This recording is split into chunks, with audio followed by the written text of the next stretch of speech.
Candle by candle analysis has got to be one of my absolute favorite ways to study the market.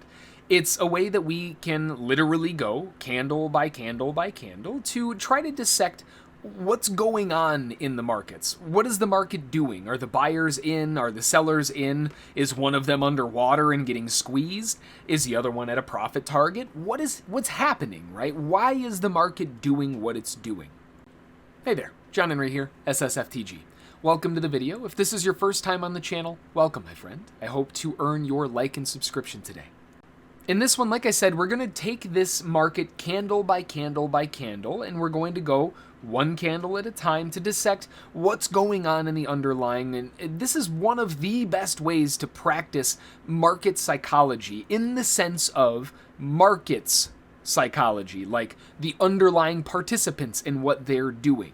This is why I do this so much, because it's something that is incredibly important to keep an eye on.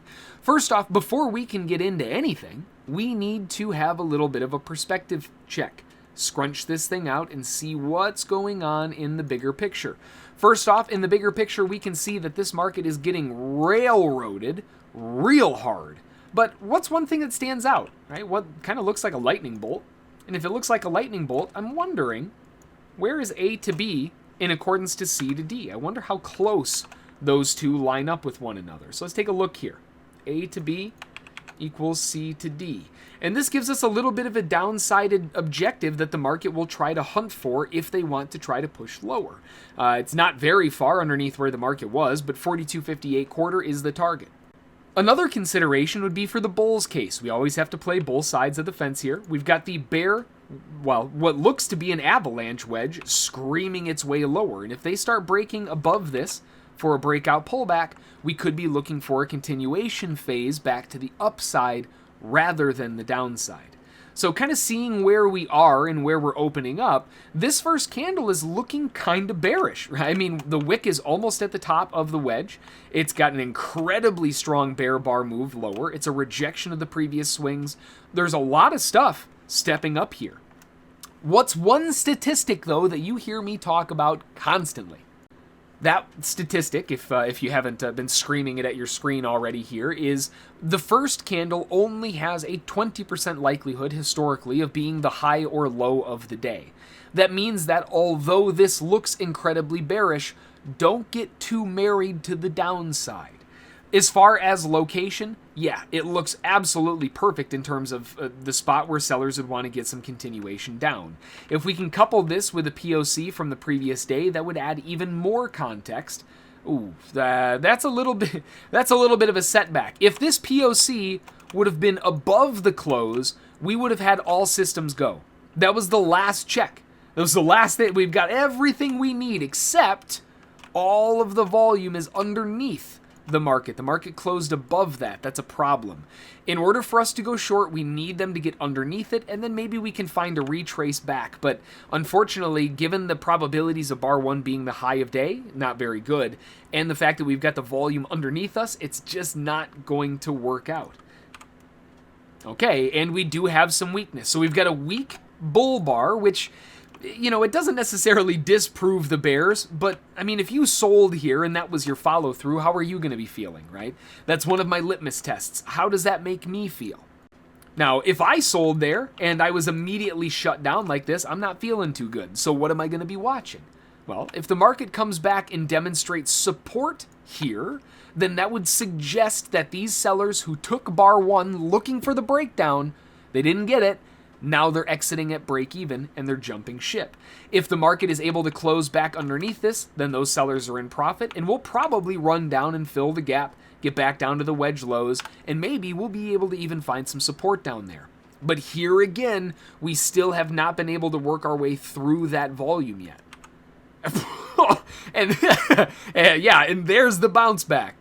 Now, this bounce back up does stop inside of the channel high. I mean, it stopped. It did not close above it, and that is further suggesting that we have more resistance above the top.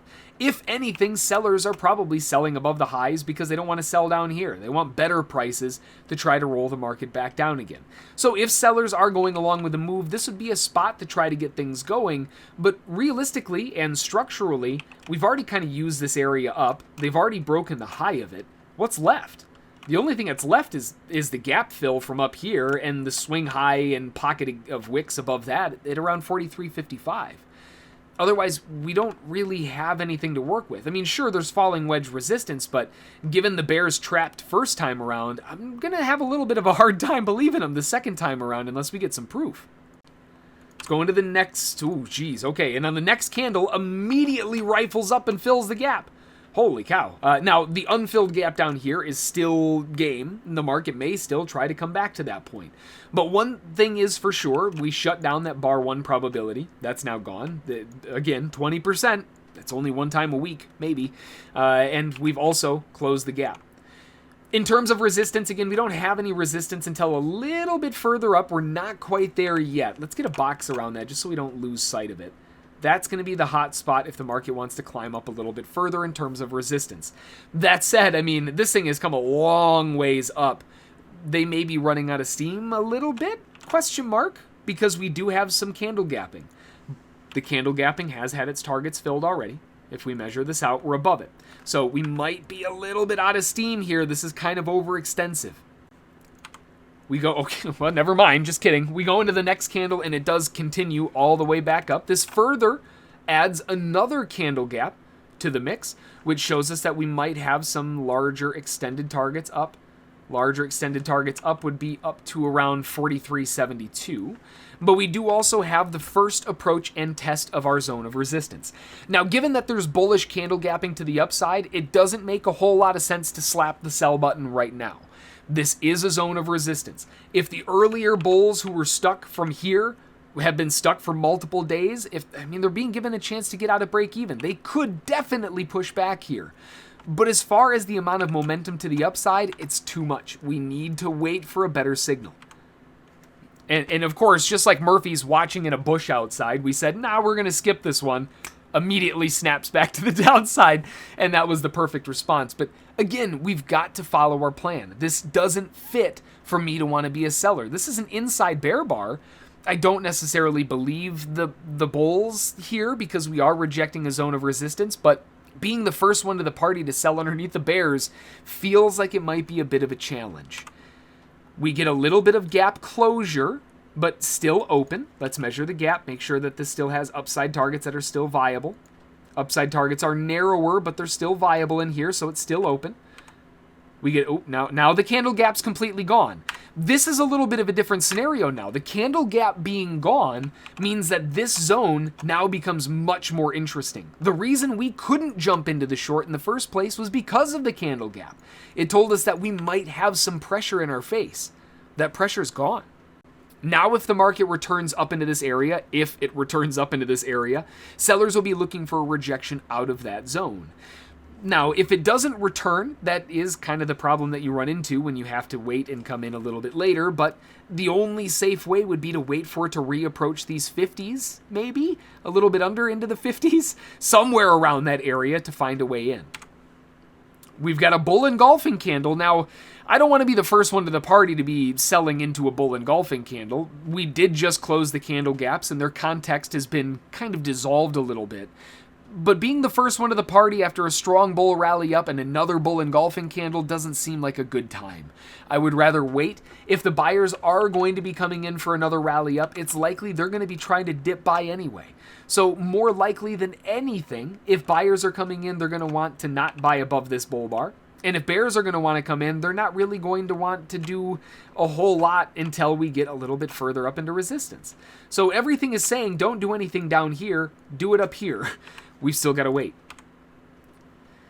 A little bit more of a bull bar doesn't really help a whole lot. It doesn't add a whole lot of context here. Let's see if we can get a bit more on the next. Okay, now this is a different story. Now we've got something to work with. Phenomenal resistance, a retest of the resistance zone. If sellers weren't waiting and selling with a limit order directly on this area, depending on their aggression, this is the kind of candle that will get them involved underneath it with a sell stop market, something like that, to get the move going back down. It's reconfirming everything we need to see in the spot we need to see it. Now it's just a matter of seeing whether or not it can trigger. Downside objectives at the bare minimum, you like that pun, bare minimum, are going to be hovering at around the 43.37 quarters, further down to 31 quarter, and potentially all the way back down to the POC or a little bit above it. Just kidding, never mind. Or we're not going to trigger the bears in at all, and it immediately jumps back up into the zone of resistance. What a bull bar!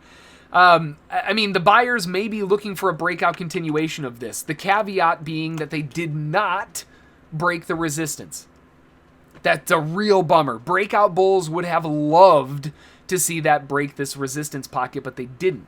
And even if they do, where are they going to go? Like, they don't have much further to go until they just run into the next, actually, poly pocket a little bit above it. There's just not really a reason to want to be a buyer way up here. I know this bar looks incredible, but man, that's a really, really tough buy. And, oh, geez, and it seems like the market agreed. Now we have that's a bear engulfing candle back down. Once again, we didn't get the entry back here, but guess what? A bear engulfing candle is going to be good enough. Sellers will be looking for a re-entry back underneath that for continuation. They may have already even gotten in when it went engulfing, depending on when it went engulfing. If there was only 10 seconds left and then it goes engulfing, chances are it's going to close bearish, right? So they're more likely to enter then as well. We know that we've got a lot of bears in this. It would be nice to see them get a bit more continuation as proof, but we're in the zone. We've retested it 3 times now, technically, and we've got another third really good bear signal. Is everything we need to see. In terms of the bear continuation, it's a wider bar, which means the risk is wider, but that also means that the targets are wider. Downside objectives would be 43.35 quarter, 43.27 half, then back to the POC. Unfortunately, the target's just a little through the POC. It's kind of a bummer, but it is what it is. Sometimes you just got to deal with it. We've got nice bearish continuation, good bear bar, even more follow through. What are we seeing? We're seeing the market have a difficult time closing through the scalpers' targets. That's further suggesting that we have scalpers and traders in this move. They're showing us that they're in this move. We've got more combustion going on here around this area, and I say combustion because it's not lifting off or taking off anywhere. It's just coiling up. It's like a little spring. The next candle breaks down again, and here again, along the way, just because the trade's going in your favor, against you, you haven't even gotten into the trade, whatever, watch how the market responds. It had a hard time closing through the scalping area because that's where all the scalpers are getting out. It's having a hard time closing through the 1-to-1 target because that's where all the 1-to-1 traders are getting out. These are clues that we need to pay attention to. We have more continuation down. The obvious likely target now is going to be down to this 2-to-1 or POC pocket. We'll buffer it a little bit because it is a POC after all. And we also have the earlier shorts who got in and possibly stuck looking to get out at break even too. Let's fast forward this a little bit further. And sure enough, they're given a chance to get out at break even. Immediately bounces off that spot. Not only that, but this is also where, to the tick, sellers got their targets filled for the 2-to-1s. Everything is coming into alignment in the same spot. The key really to all of this was waiting for the right area, and not only waiting for the right area, but waiting for the right area and then waiting for the bulls to become invalidated.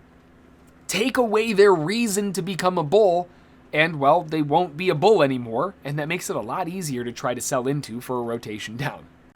So that's going to do it for this one. I hope these candle by candles are useful and something that you may even want to consider adding to your tool belt. This is something that I do on a day-to-day basis. I know I don't record every single one of them, but I do it every single day, and I'm going through every candle. Where do I think it's going to go? Now, the best way to do it is to pick a market that you don't know or you didn't trade that day. That way it's more of a surprise. Picking copper from last week Tuesday, I don't know what happened to copper last week Tuesday, that's going to be a really good way to practice. Don't use a market that you already know because you already know where it's going anyway. You're going to cheat.